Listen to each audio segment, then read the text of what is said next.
les mardis de Pulchering Ballet, aujourd'hui sur sa page, et elle a accueilli voilà, une représentante du peuple haïtien qui, qui s'insurge par rapport à la nomination de Ibrahim Cissé Bakongo.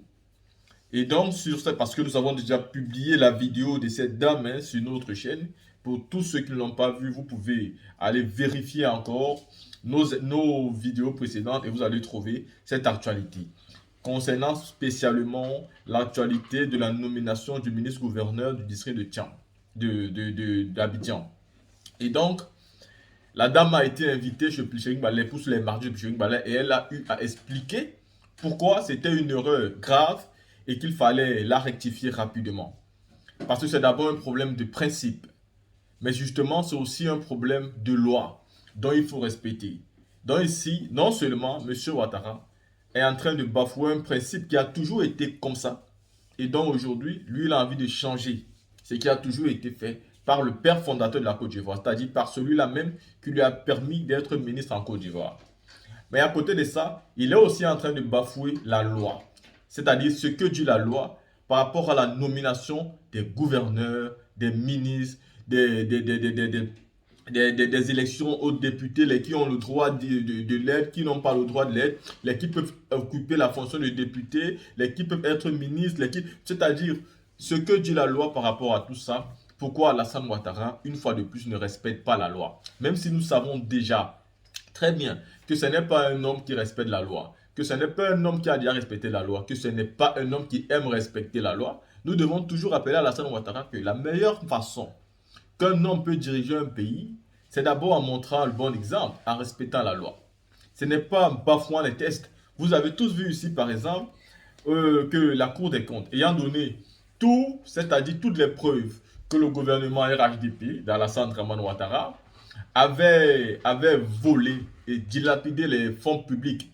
Au lieu que ce gouvernement ait la grandeur de venir expliquer aux Ivoiriens exactement ce qui se passe, ils ont plutôt décidé et trouvé mieux de venir supprimer le site sur les réseaux sociaux, rendant comme ça difficile les Ivoiriens de se rendre sur ce site-là. Et après, ils ont donné certaines informations au journal de la NCI qui sont venus nous dire après que cet argent, on devait aller le chercher sur le compte des impôts. Et après seulement, ce site a été à nouveau réouvert sur les réseaux sociaux. Vous voyez, c'est une façon mafieuse de régler les problèmes. C'est une façon bandite de régler les problèmes. Et c'est surtout une façon irrespectable de régler les problèmes. Quand vous ne respectez pas votre peuple, c'est comme ça que vous vous comportez quand ce peuple demande des explications sur certains sujets, sur certains problèmes. Vous êtes président de la République, vous gérez l'argent du pays, vous gérez l'État, vous gérez tout. Vous devez donc d'expliquer au peuple quand quelque chose ne va pas. La team, je vous mets ici la vidéo de ces deux femmes-là et écoutez l'explication en direct. Le premier à réagir. Et donc, nous avons voulu que, encore une fois, ce collectif-là puisse nous dire ses motivations. Voilà. Bonjour, chère sœur. Bonjour, notre chère combattante, Pulchering Ballet. Voilà. Présentez votre collectif au public. Alors, je suis l'une, il faut bien le préciser, des porte-paroles du collectif des leaders politiques, d'opinion, responsables de jeunesse, influenceurs de la communauté Hatchan et des alliés. Ok. Et je suis Annick Petit-Coutouan, épouse Zago. Je suis une femme Hatchan de la génération Tchagba au pouvoir dans les 63 villages. Cette précision est importante parce qu'elle me donne droit à une parole publique. Voilà. Étant donné que nous avons pris le pouvoir, c'est nous qui devons nous exprimer et être l'interface vis-à-vis de l'État. Ok, voilà qui est clair. Donc la société est brillée, comme certaines sociétés, comme chez les Adjoukrou aussi, fonctionne par classe d'âge et donc par génération. Et ces classes d'âge-là ont le pouvoir à tour de rôle. Et comme elle a expliqué tout à l'heure, c'est la génération Tchagba qui est aujourd'hui au pouvoir. Donc, normalement, c'est cette génération-là qui porte la parole pour tout le peuple Hatchan. Voilà. Donc, dites-nous un peu pourquoi cette réaction face à la nomination du nouveau gouverneur du district? Aujourd'hui, le district d'Abidjan, qui est la mère de tous les autres districts, est bafoué, est victime d'une injustice, est victime de ce qu'on appelle un mépris, une trahison. Nous, le collectif, nous avons dénoncé la nomination du maire Cissé Ibrahima Bakongo au poste de gouverneur du district d'Abidjan. Pourquoi insulter la mère et cajoler les enfants? Pourquoi nous, les Atchans, devons-nous accepter cela? Nous sommes indignés. Et une fois de plus ce matin, nous voulons interpeller les Ivoiriens, les Ivoiriennes à nous rejoindre dans cette lutte qui est noble. Vous savez, nous nous basons déjà sur deux éléments, sur le fait coutumier et sur la loi. Le fait coutumier, pourquoi? Depuis très longtemps, depuis le père fondateur, Feu Félix Houphouët-Boigny, les gouverneurs du district d'Abidjan ont toujours été des Atchans. Les Atchans qui sont communément appelés ébriés. Nous avons eu comme maire de la ville d'Abidjan, Feu Emmanuel Djoulot. Nous avons eu comme maire central, son Excellence Nkumo Mobio. Nous avons eu également le maire Amondi Pierre, merci. Et nous avons eu également son Excellence Begré Mambé sous les différents pouvoirs qui se sont succédés à la tête de notre nation. Alors nous ne comprenons pas, nous les Atchans, pourquoi cette nomination d'un nom originaire du district d'Abidjan. Le district d'Abidjan a des propriétaires. Ce n'est pas un no man's land comme on peut le penser. C'est les Atchans se sont sacrifiés, ont offert cette belle Côte d'Ivoire cette belle capitale, excusez-moi, à la Côte d'Ivoire, ce pôle économique dynamique. Alors, en reconnaissance, le président Félix Houphouët-Boigny, homme de vision, a dit que de façon tacite, il fallait que le poste revienne à un Atchan. Nous ne comprenons pas cette nomination. Et c'est une onde de choc qui a parcouru tout le bassin lagunaire. Il ne faut pas se voiler la face. Les Atchans sont choqués par la nomination du maire Cissé Ibrahima Bakongo. Nous reconnaissons qu'il a des qualités intrinsèques. C'est un bon gestionnaire de collectivité. Il ne s'agit pas de ça. Nous n'avons même pas affaire à sa personne, à ses compétences. Nous voulons le respect de cette tradition, de cette coutume, et nous voulons également le respect de l'article 12 de la loi 2014 portant organisation du district d'Abidjan. Et cette loi numéro 12, il faudrait que je la lise. C'est la loi numéro 2014-453 oui. du 5 août 2014 portant statut du district d'Abidjan. Et l'article 12 parle des incompatibilités avec la fonction de gouverneur. Et parmi ces incompatibilités, ne peut être gouverneur du district d'Abidjan celui qui occupe le poste de député, de maire, de ministre, de directeur je crois, d'institution. Voilà, bref, nous sommes indignés, nous sommes secoués, nous sommes bafoués et meurtris. Et nous voulons prendre la Côte d'Ivoire à témoin. Parce que ce qui nous arrive peut arriver à d'autres régions. On ne peut pas prendre des lois et les bafouer pour... On se pose la question sincèrement, à quoi répond cette nomination?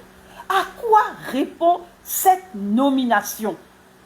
Et nous, collectifs de leaders d'opinion politique, responsables de jeunesse et communauté Atchan, nous avons décidé de nous lever.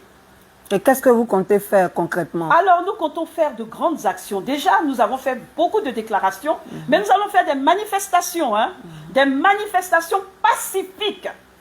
Parce que pour nous, nous disons non à la nomination du maire Cissé Bakongo au poste de gouverneur du district d'Abidjan, ce poste est réservé aux Tchaman. Ce poste est réservé aux Tchaman. Et, comme je vous le disais tantôt, c'est la génération Tchagba qui est au pouvoir. Alors, il est facile pour le gouvernement en place de chercher parmi les Tchagba un cadre, une autorité. Il y en a beaucoup. Permettez-moi de citer certains. On peut citer, pour que vraiment les populations aussi aient une idée de qui est Tchagba. Nous pouvons citer le maire Abiraoul, qui est un Tchagba. Nous pouvons citer le maire d'Anhopolin, qui est Tchagba. Nous pouvons citer l'ex-maire Bamanandjidan, qui est Tchagba. Nous pouvons également citer le maire du plateau, et Jacques, qui est Tchagba. Donc, il y a beaucoup de Tchagba. Et il y a également des cadres. Son Excellence Begré Mambé ne va-t-il pas nous dire qu'il n'a pas travaillé avec des cadres Tchagba excellents, dynamiques, qui ont produit un travail des plus merveilleux? Il y a des cadres au sein même de l'institution qu'est le district d'Abidjan qui peuvent être des gouverneurs. On parle d'autorité, mais de cadres aussi compétents. Oui, bien sûr. Il y en a. Bon, est-ce que je peux citer certains? Oui, allez-y, allez-y. On veut informer l'opinion. On pourrait parler de M. Yobou Jules. On pourrait parler de M. Akeko. Il ne faut pas citer les hommes seulement, et vous-même. Non, moi, ça ne m'intéresse pas. Non, je vous taquine, oui, je vous taquine. Ça ne m'intéresse pas. Je vous taquine. Donc, il y a autant d'énergie, autant de cadres qu'on peut choisir. Mais pourquoi choisir le maire Cissé Ibrahima Bakongo? Le district d'Abidjan, c'est la maison commune des Atchans. Je vois quelques esprits un peu chagrins qui pensent que nous sommes en train de faire un discours de xénophobie, de tribalisme. Ça n'a rien à voir. Ça n'a rien à voir. Dites-moi, un Atchan peut-il être nommé gouverneur de la région du Worodougou? Jamais. Un Atchan il ne peut pas être maire, c'est gouverneur, il va être... de la région du Denguélé? Jamais. Du Zanzan? Mais c'est inadmissible. Essayons pour voir. On sait que les populations ne vont pas se laisser faire là-bas. Vous savez que le district d'Abidjan, nous avons ce logo avec cette inscription. Atchan Goto Fe. Les villages Atchan, levez-vous. Il y a une telle inscription. C'est pour vous dire que c'est marqué de l'âme, de la présence, de l'intelligence, de la sagesse du peuple Atchan. Et je voudrais préciser aux xénophobes et aux tribalistes, le poste de gouverneur est réservé à un Atchan, mais à côté de ce poste de gouverneur, il y a des vice-gouverneurs. Et les vice-gouverneurs ne sont pas forcément Atchans. Hein. C'est-à-dire que nous avons... c'est comme dans les conseils municipaux. Oui, comme c'est dans les conseils régionaux et les conseils municipaux. Il y a des il y a des nordistes. Sous son Excellence Begré Mambé, le premier vice-gouverneur du district d'Abidjan est un nordiste. Sous son Excellence Begré Mambé. Et puis, il y a 25 directions au sein du district. Il n'y a que 4 Atchans qui occupent des postes de 4 postes de direction. Tout le reste, c'est ouvert. Ce n'est pas du tribalisme ni de la xénophobie. C'est la préservation d'un héritage. Et je voudrais encore dire, chère grande sœur, que le district d'Abidjan, la maison commune des Atchans, organise régulièrement des consultations avec les villages Atchans qui viennent de partout. Et les chefferies viennent de partout. Il faut préciser qu'il y a 63 villages. 63 villages, effectivement. Les chefferies viennent de partout, régulièrement, avoir des discussions avec le gouverneur. Mais si on nous prend le maire de Koumassi, qu'est-ce qu'il connaît à la culture Atchan? Pourra-t-il régler nos litiges? Bon, on dit qu'il a fait une génération. Il a intégré une génération Atchan. Mais bon, vous savez que c'est pas la même chose. C'est pas la même chose. Tu peux intégrer une génération, mais tu ne seras jamais le chef du village. Tu ne seras jamais même membre de la notabilité. Moi, Annick Petit, je vais chez les Yakouba, on va me faire danser, mais on va me cacher les choses du village. Hein? Donc, ce n'est pas la même chose. Nous interpellons le chef de l'État pour l'annulation de ce décret. on peut l'abroger, il n'est pas trop tard. Nous considérons que, sûrement, il a dû être induit en erreur. Induit en erreur. Il ne faut pas regarder tout ce qu'on va voir. Les actions sont fâchées. La jeunesse est fâchée. C'est notre héritage. On veut le poste. Le maire, Cissé Ibrahima Bakongo. Monsieur le maire, avec tout le respect que nous vous devons, le collectif vous dit, rendez le tablier. Démissionnez, laissez cette maison aux Atchans. Voilà qui est dit. Ce qu'on voudrait préciser, qui est très important, c'est que c'est dans le cadre de préserver la cohésion sociale que nous faisons cette émission. Parce qu'on l'avait dit, hein, on l'avait déjà dit, dans le dernier remaniement ministériel, on n'aurait pas dû supprimer le ministère de la Réconciliation. Parce que les Ivoiriens ne sont pas encore réconciliés. Il y a encore des prisonniers politiques, il y a encore des exilés, il y a encore beaucoup de poches, de problèmes, de conflits à travers le pays. Et donc, c'est dans le cadre de la cohésion sociale que nous venons soutenir cette action du collectif, parce qu'il y a quelque chose qu'on avait déjà remarqué, hein, depuis pratiquement 2 décennies. Il y a un problème ici en Côte d'Ivoire. Les gens bafouent les traditions. Dans les villages, du nord au sud, hein, partout, les gens ne veulent plus respecter les successions selon les lois coutumières. Il y a des villages où il y a 3 chefs. Il y a des villages où il y a 2 chefs. Simplement parce qu'il y a un qui est dans la ligne droite de la tradition, il y a un autre qui, pour des raisons politiques ou parce qu'il a de l'argent, veut s'imposer. Et il réussit à corrompre une partie de la population pour cette cause qui bafoue les traditions. Et là, ce dont on est en train de parler là, c'est très sérieux. Voilà un peuple qui a tout donné à la Côte d'Ivoire. La dernière fois, j'étais dans un village dont j'oublie le nom, derrière Port-Boué là-bas. Si vous voyez la route qui mène à ce village-là, il y a un village qui a donné le site de l'aéroport là. Hein, ils sont derrière, j'ai oublié leur nom. Les Atchans sont mal récompensés. Vraiment. Ils sont très mal récompensés. Vraiment. Et donc là, il ne faut pas en rajouter. Et on va relever 3 choses. La première chose, c'est que le parti au pouvoir se réclame être oufouettiste. Là, c'est Oufoué lui-même qui a institué cette façon de faire. De prendre les originaires d'une zone pour les postes de ce genre. Et donc, avant que ce ne soit district d'Abidjan, c'était la ville même d'Abidjan avec les 10 communes. Maintenant, c'est le district d'Abidjan avec 13 communes. Et donc, de 1980 à 1985, c'est Emmanuel Dulo, un Atchan, qui était maire de la ville d'Abidjan. De 1985 à 2000, c'est M. Nkoumou Mobio, il est encore vivant, il est là, qui était maire de la ville d'Abidjan. De 2001 à 2011, c'était M.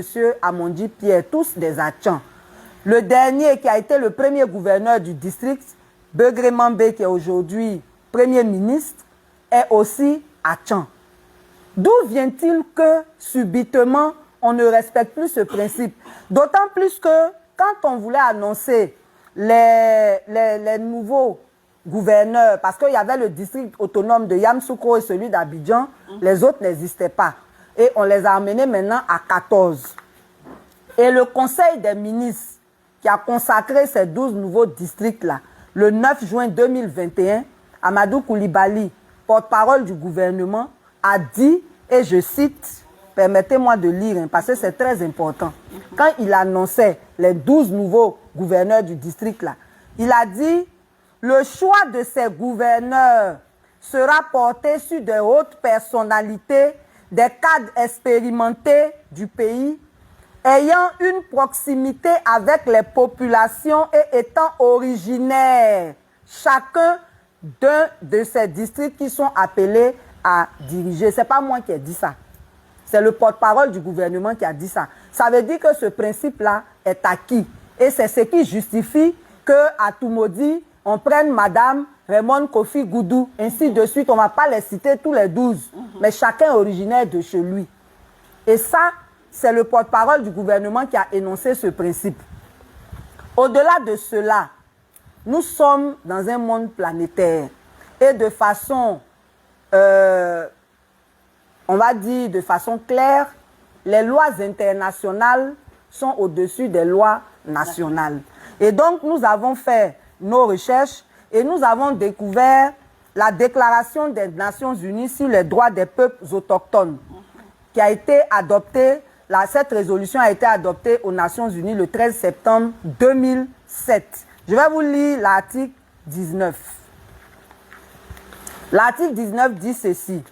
Les États se concertent et coopèrent de bonne foi avec les peuples autochtones, intéressés par l'intermédiaire de leurs propres institutions représentatives. Si on prend le cas de la Côte d'Ivoire, les Atchans, là, ils sont organisés. Les 60 villages, là, ils ont une organisation. Voilà, ils ne sont pas là dans le vide comme ça. Ils sont très organisés. Donc, les institutions qui les représentent existent. On dit, donc, ils doivent coopérer avec ces institutions avant d'adopter et d'appliquer des mesures législatives ou administratives susceptibles de concerner les peuples autochtones afin d'obtenir leur consentement préalable. Très important. Hein? Donner librement et en connaissance de cause. Ça veut dire quoi? Ça veut dire que quand on veut prendre une décision qui concerne et qui intéresse les Atchans, on devrait les consulter. Et à partir du moment où les Atchans sont organisés, c'est le premier ministre Begue Mambe lui-même qui devait dire au président de la République « Ah, je m'en vais consulter les chefs et je vous reviens. » Bien. Il n'y a pas eu de consultation. C'est comme ça on fait. Et c'est ce que l'article 19 dit à propos des peuples autochtones. Il s'en va les consulter en fonction de ce qu'on dit là. On dit, ah, c'est toi qui étais là. Comme maintenant tu es premier ministre là, voilà celui que nous on propose. Ou bien voilà ceux que nous on propose que le président choisisse parmi eux. C'est ce qui aurait dû être fait. Et donc là, on veut vraiment interpeller le président de la République. 2024 là, c'est une année préélectorale. Les problèmes qu'on peut éviter là, on n'a qu'à éviter ça. Les Atchans là, ils sont chauds, hein. Ils sont très chauds, c'est le nom des bêtés on gâte. Atchans, Adjoukrou, ils sont très chauds même. Donc quand il y en a qui se plaignent, n'écoutez pas les corrompus. Là, on est en train de parler de la tradition. On est en train de parler de la coutume. On est en train de parler d'un principe qui existe depuis le président Oufoué. On est en train de parler de lois aussi, qui doivent être respectées. Tout ça, c'est pour la cohésion sociale. Donc, vraiment, on voudrait encourager le président de la République. L'erreur est humaine. Vous avez tellement de choses à faire, certainement que vous n'étiez pas informé de tout ça. Les gens sont venus vous faire signer quelque chose. Et quand on est en train maintenant de vous dire que ce quelque chose-là, ce n'est pas normal, c'est avec beaucoup de sagesse que vous pouvez retirer ce décret-là, l'abroger, pour faire les choses comme il se doit, afin qu'on avance dans la paix et dans la cohésion. Donc vraiment, nous autres, on apporte tout notre soutien à ceux qui ne sont pas d'accord avec cette façon de faire parce que nous voulons que les lois soient appliquées. Et depuis qu'on parle ici, là, c'est les lois et les principes qu'on défend, ce n'est pas autre chose. On n'a pas affaire aux personnes. On n'a pas affaire aux personnes. Et c'est pour ça qu'on dit qu'on n'est pas dans un état de droit. Parce que toutes les semaines, vous allez venir bafouer le droit des gens. On va en parler encore tout à l'heure. Donc ça, c'était par rapport à ce sujet-là. Si vous avez un dernier mot. Ce que je voudrais préciser, c'est que le collectif que nous avons mis sur pied, il est sans distinction d'appartenance politique, sans distinction d'appartenance sociale. Il ne faudrait pas que les gens pensent que oh, le collectif est là, c'est pour tel groupe. Le collectif est là, c'est pour tel parti politique. Non, non, non. Ce sont des femmes, des hommes, des jeunes qui en ont gros sur le cœur et qui se sentent bafoués. Je voudrais conclure en interpellant les parlementaires. Parce que ce sont eux qui ont voté la loi. Et la loi a été promulguée par le président de la République. Je voudrais leur demander de convoquer en session le maire de Koumassi pour qu'il explique pourquoi il a accepté cette nomination de gouverneur. Et lui, on l'a nommé, il a accepté. Oui, mais il peut refuser. Ça se fait dans les états de droit. Il peut refuser. Pourquoi il a accepté? C'est pourquoi on l'a nommé. Voilà, c'est ça, on veut savoir. Parce que ça ne se ferait pas ailleurs. Maintenant, je voudrais également dire aux populations ivoiriennes de prendre à bras le corps ce problème-là. Aujourd'hui, c'est nous les Atchans, mais demain, ça peut être d'autres régions. Rejoignez-nous dans cette lutte qui est noble. Elle est noble. Et ensemble, nous allons déplacer les montagnes, comme on le dit. Et je voudrais également féliciter toute la jeunesse Atchan. Toute la jeunesse Atchan qui bouillonne, mais qui écoute vraiment les mots d'ordre. Et on leur a dit pas de violence. Et ils sont là. Sinon, la jeunesse Atchan, elle peut paralyser Abidjan. Hein? Elle peut paralyser Abidjan. Et puis tout le monde va rester à la maison. Mais nous sommes des républicains. Nous respectons les institutions et nous respectons tous les principes liés à la démocratie, à la paix. C'est ce que nous voulons pour l'année 2024. C'est pour ça qu'on parle. Ils sont allés soulever là. Ils n'ont qu'à récupérer leur palabre. Voilà. Voilà. Donc, à bon entendeur, salut. À bon entendeur, salut. Mais vraiment, on veut insister sur la solidarité. C'est très, très important. Solidarité entre les Atchans, mais surtout solidarité entre les Ivoiriens. Ça a commencé sur les Atchans, là. Ça va arriver ailleurs si on ne réagit pas. Voilà. Donc, merci beaucoup. Merci et puis bon courage. Voilà, ne baissez pas les bras. Voilà, allez jusqu'au bout. Voilà. Dieu vous bénisse. Amen. Dieu vous bénisse. Amen. OK. Merci.